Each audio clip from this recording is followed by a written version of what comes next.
Eu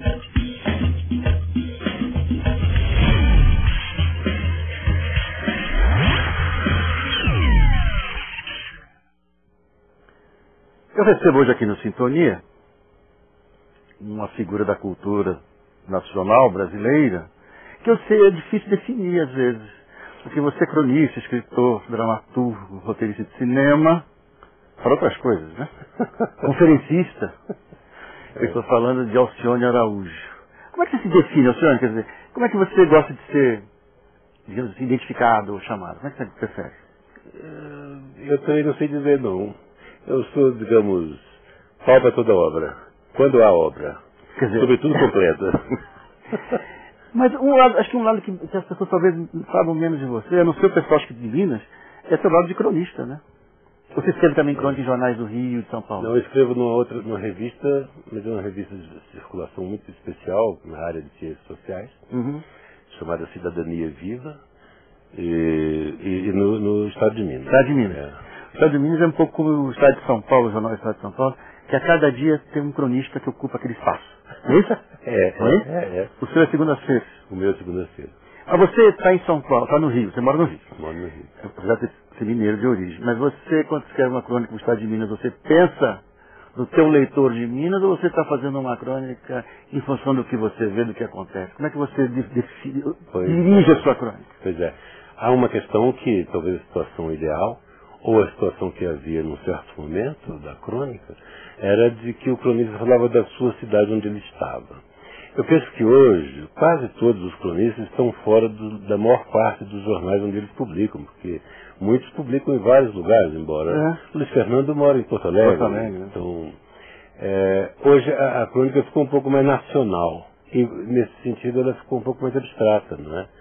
E eu, por exemplo, eu procuro escrever sobre questões muito mais voltadas para a pessoa, para as pessoas, num contexto um pouco mais difuso, que não localiza a cidade propriamente, mas que localiza o comportamento. Por outro lado, com essa questão da televisão conectada em rede... Todo mundo vê a mesma coisa? Todo mundo vê a mesma coisa e hoje já não há muitas diferenças regionais. Você pega um avião em Porto Alegre, as pessoas estão vestidas e falando com um sotaque que é quase comum, né? E você desce no Rio de Janeiro, chega em Brasília, é a mesma coisa. A diferença é muito pequena, muito sutil. E isso padronizou um pouco o país. Empobrece de um ponto de vista que antigamente havia uma diversidade mais curiosa, que você tinha o sentimento que saiu de um lugar e ia para o outro, né? Mas, por outro lado, você cria um tipo de sintonia, em homenagem ao seu programa, e um tipo de sintonia onde desaparecem sotaques, desaparecem características regionais, mas há um interesse comum que começa a surgir nas pessoas pelos temas. Quando você fala isso, eu tenho a impressão que aquela figura do viajante está desaparecendo, né? O viajante é aquele que trazia notícias. Era o cronista. Era o cronista. Pelo Vale de Caminha. Era o cronista. Essa figura está desaparecendo. Está desaparecendo. Por quê? Também, que novidade o viajante vai trazer se a televisão chega antes? É preciso que o olhar dele para ter interesse seja muito mais naquilo que é universal. E voltamos à sua pergunta. O que é universal é o ser humano. Mas, legal, senhor, você falou uma coisa agora e me veio uma questão. Não sei quem um dia falou isso, até usei num texto meu, dizendo o seguinte, um dos problemas da sociedade brasileira é que ela passa, digamos, de uma fase de oralidade, digamos, de uma fase de transmissão oral de informação do conhecimento, é o nosso viajante, digamos assim, e pula toda uma fase, digamos, do conhecimento, transmissão escrita, livro, jornal, revista, já pula direto para audiovisual. Nós pulamos mesmo a parte escrita, sabe? Pulamos, e tanto que nós aprendemos a olhar o mundo muito mais pelo audiovisual do que pela reflexão introspectiva que te levava a imaginar como era. Então nós somos um povo muito pouco dedicado à leitura. Não só a leitura de jornal é pequena, como a leitura de livros. E eu sou capaz de te adiantar, com toda a precipitação que isso possa parecer, que nós também já não somos muito dados à reflexão. Porque quando você captura o mundo pela imagem, a imagem está posta, completamente posta. Você não pode criar interlocução com ela. Ela se impõe a você, né? Agora, o texto escrito, você duvida, porque sua imaginação está trabalhando o tempo todo. Você volta, você se pergunta, a imagem ela é precipitada. Portanto, você entra numa vertigem que dificilmente você consegue pensar. Nós que tivemos uma formação letrada podemos ter alguma visão crítica, mas as pessoas que não tiveram aquele tempo de reflexão peculiar à leitura, elas vão nesse precipício. Tanto que é difícil você ver uma pessoa que seja capaz de analisar uma notícia dada pela televisão, seja capaz de observar os antecedentes, as consequências, o contexto. A leitura é sempre mais rica, né? Eu penso que sim. Porque a leitura, além de tudo mais, ela tem uma contribuição enorme do leitor. Ela não se dá sem o leitor. Eu não digo no sentido objetivo, mas no sentido mais fecundo, que é ler um texto. Primeiro, cada palavra tem um sentido muito pessoal. Uma história construída pela sua psicologia que dá densidade ou não a determinadas palavras.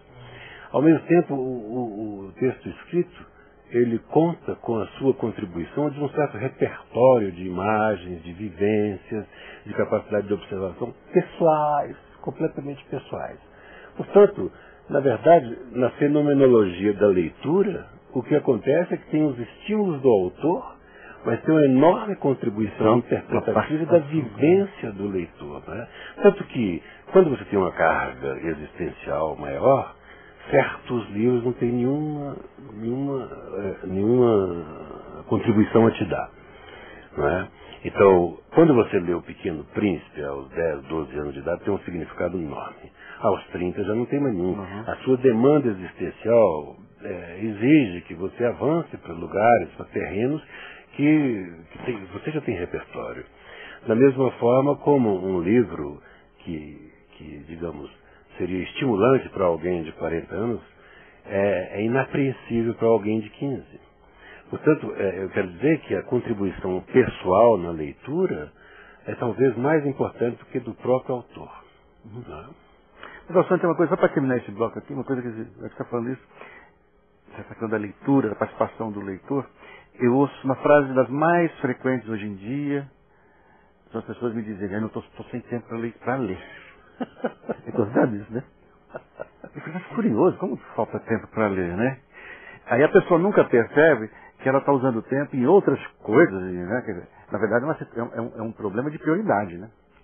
A leitura está numa baixa prioridade, né? Na vida dessa pessoa, né? Eu acho que essa situação até é grave, sabe por quê? Porque o que está acontecendo é o seguinte, é que hoje, sobretudo nas metrópoles, as 8 horas de trabalho, na verdade, são teóricas. Na verdade, você tem o tempo de transporte, tempo de a ida, a volta. E o tempo não é só cronológico, o tempo é psicológico também. A instabilidade no emprego, a reciclagem necessária para você acompanhar os avanços tecnológicos, as pessoas hoje estão gastando, em tempo cronológico e psicológico, muito mais tempo do que gastavam. Conclusão, você sabe o que está acontecendo? É que essa característica do capitalismo avançado está furtando das pessoas os tempos mais importantes da vida, eu penso. Que são os tempos da emoção, da leitura e da arte, da cultura, e os tempos dos afetos, das relações pessoais. As pessoas não têm tempo para a família, não têm tempo para os livros, não têm tempo para quase nada. Elas não têm tempo para a vida. Meu último livro de crônicas, meu penúltimo livro de crônicas, se chama Urgente é a Vida. As outras coisas não são urgentes. Vamos fazer um intervalinho agora? Depois quero falar um pouco do teu trabalho como dramaturgo, o que você anda fazendo, tá? À vontade. Eu estou conversando hoje aqui, então, com o Alcione Araújo, e a gente vai para o intervalo e volta já já.